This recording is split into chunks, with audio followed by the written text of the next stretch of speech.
Good evening, ladies and gentlemen, and welcome to my review of Joker. You want to know what's funny? You make a Joker movie, nobody panics, because it's all part of the plan. But as soon as you make that Joker relatable, you'll make him an outcast.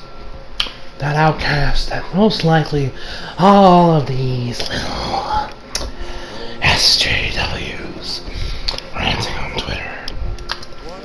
As soon as you make him relatable, you make it real.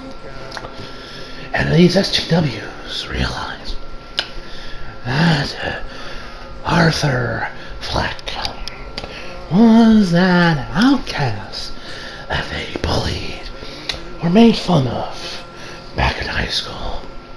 They realized that they could have created the Joker, and everyone loses their minds. And all I have to say is, why so serious?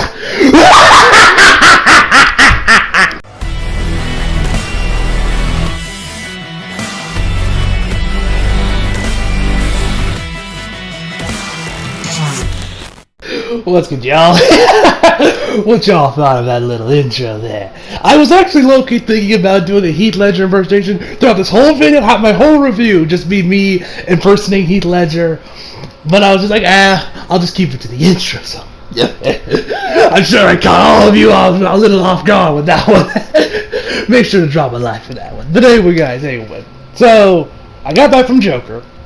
This movie is fucking amazing. I will say this movie's a masterpiece, and I will definitely say it is better than Dark Knight. This movie is fucking fantastic. It is an amazing film. It is an amazing character study, and I highly recommend all of you guys check it out and support this film to realize show DC that we want these kind of movies, which I'll talk more about that in a minute. Now, after watching this film, I can say that I can almost, keyword, almost, see why everyone is losing their minds about this film on Twitter. I can almost see it.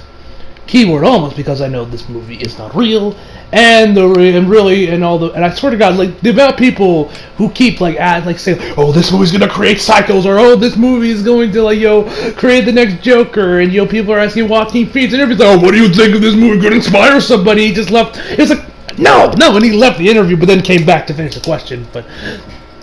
Which he should have, which he was very well, I'm glad he did that, because that's fucking retarded. It's a fucking retarded question. I swear to God, at this point, it almost feels like they want someone to, be inspired by this, just so they can look at Joe and be like, oh, we were right all the time, just at the expense of someone dying. I just find that hilarious. But enough of me rambling, let's just jump right into this review. So the movie is directed by Todd Phillips and stars Joaquin Phoenix, Zazie Petit, did they say it? Robert De Niro, Mark? Did they say it? Mark Marone,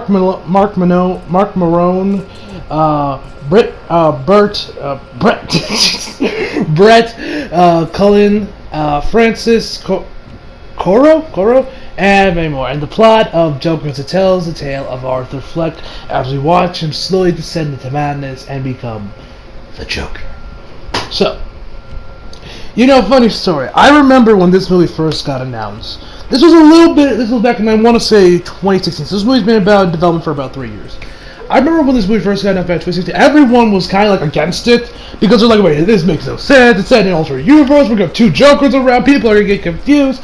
A lot of people weren't going, this was back when the DCU first started, and DC was just announcing movies left and right and center, This is when DC was all in, all guns blame with DCU, and now we see where they are now. Anyway. So I remember when this movie got announced, then Joaquin Phoenix got announced to play Joker, and everyone was like, okay, it's gonna be good. At least he'll be the good part because Joaquin Phoenix is an amazing actor. For God's sakes, the dude was in a movie where he made it believable of him wanting to fuck a machine, and it got Oscar noms. So the man is like AJ Styles. He can give you a 5-star match with a fucking mannequin. He can make a good movie out of anything. He can make something as dumb as wanting that some dude falling for a machine, and he'll make it believable. But that was good. That's not the first where we see how the movie. Everyone's kind of gets it, but now everyone's on the up and up, and of course everyone is losing their goddamn minds over this film because of how real it really is. That's why I said that's why when I saw after the credits, I could kind of see why people were losing their shit over this. I can kind of see it. I feel like they shouldn't because this is just a goddamn movie. But we know how people are, and they're offended by everything. And if you make anything mildly real, they instantly regret. They instantly like, no, what are my politics? What are my politics? Some of that bullshit. But so let's just start with my pros of the movie. First off, Joaquin Phoenix is the Joker. Jesus fucking Christ. This man deserves a fucking Oscar, but he will not get an Oscar. Why? Because he is still breathing.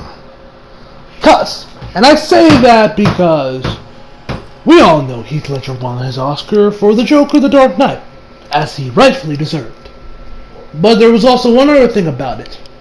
He died before the movie came out. So, he won. And I'm sure we all probably had a thought in the back of my mind that the only reason he really won was because he died. And that was a proven fact when Logan came out. Hugh Jackman and Patrick Stewart gave you their greatest performances ever. And guess what? They got fuck all. Why? Because both of them still draw breath. They have not passed away, thankfully. So because of that, the Oscars will just ignore them. Fuck them because they're in a superhero movie. Because fuck comic book movies, even though they are the future. And don't even get me started on Hereditary. Oh man, that was a fucking joke. Anyway, Joaquin Phoenix, man, Jesus Christ! I've only seen him in this is probably my second movie I've seen him in. The first one was Signs, which Signs was awesome. I love Signs, man. I love that movie. But this one, Jesus! I know everyone was praising this man left, right, and center when this came out, but actually watching it for myself and seeing it with my own eyes, Jesus Christ, the man's laugh, it sounds like it legit pays him to laugh like he does. And when he starts laughing, the amount of times I would legit bring my shirt over my eyes or cover my eyes with my hat. Or put my hat over my eyes. Not because I was scared, just because I'm like, oh shit. Or I was just kind of cringing at some of the stuff that was happening in this movie. It's remarkable. Joaquin Phoenix, when you watch this movie, you do not see Joaquin Phoenix. You just see Arthur Fleck. And that is the testament of a good actor. My fucking God, this movie, Joaquin Phoenix was so great. The rest of the cast does a great job as well. Robert De Niro was pretty good as well. He like a mentor. You can hear it from a bunch of other reviews.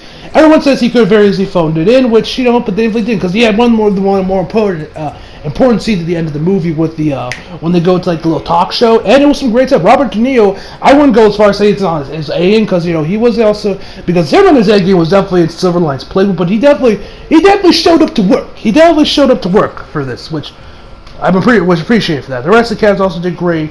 Another thing I gotta praise this movie is the cinematography. For the love of fucking God, if you guys can go catch this movie in IMAX, please do so. I mentioned it before in other videos, but I didn't watch it in IMAX, unfortunately. We were gonna, but then stuff happened. My mom didn't feel like making the drive. Plus, my brother didn't want to come. Figures, because the man never wants to leave his fucking room. But so we ended up having to watch it here. It still looked great. But I remember when I saw it in IMAX, at least the trailer for it, it looked so good, man. So please, do yourself a favor and watch this movie in IMAX if you guys can. You will not regret it. It looks amazing on the screen. And yeah. So anyway, so the cinematography is great. Legit, I haven't seen cinematography this good since Blade Runner 2047 2 years ago, man. It was fucking fantastic. The cinematography here was so great. The use of colors, everything, just It is cocaine for the eyes. It's fucking fantastic, man. I loved it, man. It looked just, this movie was just stunning to watch. The colors, the outfits, the colors, the outfits, just the overall look of the film. Joaquin Phoenix's acting, his performance, everything was great. The comedy was great. Like, there are some jokes. Like, there was this one. Oh my god. Oh my god. Like, there was this one really dark joke. That legit. This was around the endish point of the movie. This is during the third act, right before Joaquin Phoenix goes full on makeup and we see him walk out of his room. This is right from the scene in the second trailer where we see his face just covered in white with the green hair. It's around that part of the film. We get something happens in there that legit everybody in the theater was laughing at. I was laughing my ass off because you guys know me. I have a dark sense of humor. I was laughing so hard that but I also felt bad about how hard I was laughing. I was like, oh my god, I feel like such an asshole right now for laughing at this. If you guys have seen the movie, you know exactly what I'm talking about. And my god, it was fucking brilliant. Absolutely brilliant. And there's me impersonating Nigel McGuinness. But that was just, oh my god, that was fucking fantastic. The comedy throughout the rest of the movie is great. Like there were some other jokes here that was great. Joaquin also has these really dark, edgy jokes that I kind of chuckled at because you know dark my sense of humor is around the end of the movie. And I got there's so many there's a lot. One thing I was shocked about how this movie was. Now, throughout the whole movie, throughout the majority of the film, we just see Arthur's descent into mass as we slowly see him get beaten down by society before he finally snaps and becomes the Joker. One thing I did not expect is what we were going to see on that said journey. Because for the trailers, we just see him beaten down by society, and eventually, enough people shit on him, and some other shit happens. Excuse me. That we would just see him go there. But there was some other really crazy stuff that goes on with Arthur that I did not think they would actually go on. And how the Wayne family is introduced, like Thomas Wayne, was really cool, and it really caught me off guard. And I really dug the way the movie got in the direction, and you really do see from there his descent into madness. And these were some of the best parts of the film. Was when Joaquin Phoenix finds this stuff out around the middle part of the movie, when the Waynes really started to become a bit of more of a pivotal part of the film. That's when probably Joaquin's probably at his best, other than the whole talk show scene. It's great. Those are some of the best parts of the film. Another thing I gotta praise is I gotta say I love what they did with the Wayne family. Like I mentioned before, I'm not gonna go into too many details because this is the movie that the least you know the better, man. How Bruce is used here, man, and how he's brought into this and how it's all connected. It's absolutely fucking brilliant. If you've seen the movie, you know exactly what I'm talking about, and I loved how the Wayne family was just brought in here, man. I won't go into any more detail because I don't want to risk spoiling y'all, but man, it was some great shit. What else could I praise? One thing also, this goes on with more of Joaquin Phoenix's performance, but you really do feel bad for Arthur. So, we see him getting beaten down by society on the train, when he gets mugged, or when he gets jumped by those kids, and of course the stuff that happens in the train, and all the other stuff that kind of happens to him, man, and a lot of other stuff that happens to him throughout the film, going on with the chick, with the black girl who was, I'm just gonna call her Domino, because who she ended up playing Domino in Deadpool 2. The stuff that happens with her and Arthur was some great stuff as well. Zazie, I think that's how you say her name, whatever. She was great. What happens with her and Arthur, that was some great stuff as well. And I just like before, I love how real this movie felt. Like this movie feels fucking real. And we don't know a movie that got an R rating, but we never actually saw why it got we never saw anything like really truly dark or edgy or just graphic. Now, this movie isn't as graphic as everyone tells you it is. I'm sure most of y'all are expecting Saw, with how many people say oh my god, this movie is so graphic and bloody. Yeah, but I will say it definitely feels real.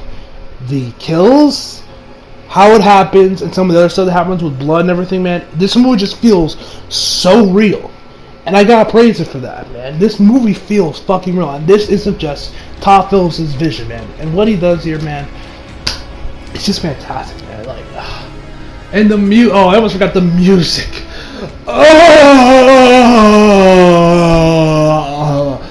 Oh my god, the music is so fucking good. This has to be the greatest superhero soundtrack I've ever heard. Like, I thought TASM 2 was my favorite. TASM 2. I love the soundtrack and The Amazing Spider-Man 2, man. Hans Zimmer's soundtrack in that movie was fucking fantastic. I love every song on that track. I love the Dark Knight Trilogy's music for obvious reason. But my fucking god, who the fuck was the composer for this again? Wait, I'm probably gonna butcher his name. It's something like German. It's like where was it? Okay. Okay, I'm gonna butcher his name. Hidde Guanadi Orotok. I butchered that so hard, but man, this soundtrack was fucking killer, man. I love this soundtrack, and oh my god, this movie, oh my god, this movie is so fucking good, man. But it is not a perfect film, and let me go into the negatives. There is really now one negative that you can see from a lot of people who have seen the movie. They say how similar it ends up to Taxi Driver, a movie from the 70s. I haven't seen Taxi Driver, so I cannot tell you, oh yeah, this movie is a lot similar to Taxi Driver, because I've never seen Taxi Driver. Hell, I didn't even know Taxi Driver was even a movie until everyone started bringing it up when I watched the reviews, like Chris Stuckman, Jeremy Jones, and also High Top Films. And all those guys brought it up. That's when I was like, okay, so there's that. So I can't use that for me, obviously. But if I had to find one little nitpick, the supporting cast, I guess, they're not great. Like, they don't really do much. Like, there's nothing really that's special about any of the characters there. They do their jobs, but that's just me nitpicking at that point, just to find something to complain about, or just to find one little fault in the movie. And it's just, the supporting cast wasn't the greatest, Good and better, but no, this is Arthur's film after all. And yeah, man, this movie just made them. But before I give you guys my final verdict, I got Thomason. So, in High Top Films review, he did this movie called Joker is a Miracle, which I highly you guys check out. If I remember, I'll put up in the iCards above for you guys to check out. He mentioned how this could be how DC ends up competing with Marvel and Disney, because Marvel they're doing their own thing with the cinematic universe and everything. DC could be doing this by just letting visionaries, directors, just release their visions. Because realistically, when DC is on their A game, when it comes to superhero movies, they're some of the best ever made. And they've always been innovative, they've always been different, and they've always been nothing like we have seen before. Tim Burton's Batman, the Dark Knight trilogy, hell, even BVS. Say what you will about BVS, but my god, that was fucking Zack Snyder's vision. And I would have loved, and what he done in that movie, man, what we saw on there, I would have loved to see where all that would have gone. In Justice League, in the Snyder Cut, whenever the fuck it'll come out. If it will come out. At this point, I don't even know. I'm all for the release of the Snyder Cut, man, and I want to see what Zack Snyder's original vision was going to be for Justice League. I'm sure from the screenshot he keeps, from all the pictures he's leaking of it, of Darkseid and everything, it probably would have been fucking epic, and probably would have actually rivaled Endgame. It could have been that good. We won't know because Warner Bros. Won't get up off their asses and just release the damn thing. Will it ever get released? Who knows? But that could be the reason DC is because and the Joker. The Joker is like nothing before. Well, besides Taxi Driver, but for comic book movies, nothing like this has been done before. And he also mentioned how he's so excited for Birds of Prey. Honestly, I don't see it because it just looks like Suicide Squad. It just has that look of it. Now, I love Suicide Squad, but it doesn't seem like it's going to be all that different. But we got James Gunn's Suicide Squad, which I swear to God, I would not be shocked if James Gunn throws in some subtle jabs at Marvel, like, this is what you get for firing me for 10-year-old tweets. I wouldn't be surprised if he throws in a jab here and there as a nice little fuck you. I wouldn't mind that. We also got Matt Reeves' Batman coming out with Robert Pattinson. I think this is what DC's going to do. They're just going to let directors tell their stories. Just tell what they want to do with their tell them their interpretation of characters. So we will get more movies like Joker, more movies like the Dark Knight trilogy, and less like Suicide Squad, I guess. I don't really know. I don't want to diss Suicide Squad like that because I really love Suicide Squad.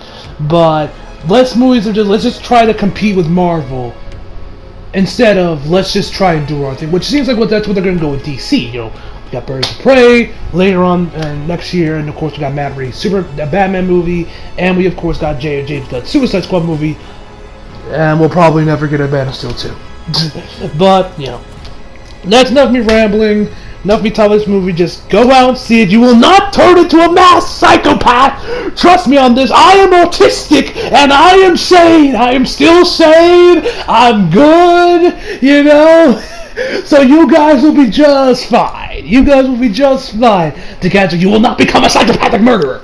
I even joked about it on Twitter and on my Instagram. I said, what did I post?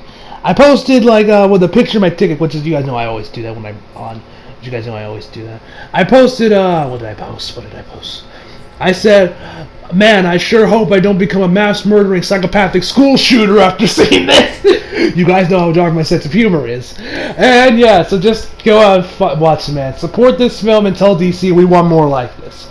Will we get Joker 2, more of Joaquin Phoenix? I hope so, but if we don't, because I'm pretty sure, I think I saw some interview where Joaquin Phoenix just said, you know, I was just under the impression this was all we're going to do. We're not going to have him appear in sequels or anything, so who knows? But whatever the case may be, overall, I'm going to give this movie a 10 out of 10. A masterpiece. Honestly, shit's on The Dark Knight.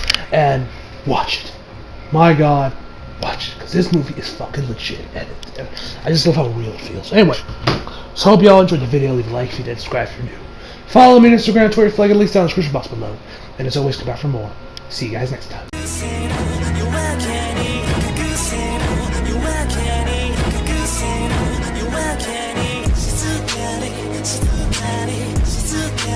She's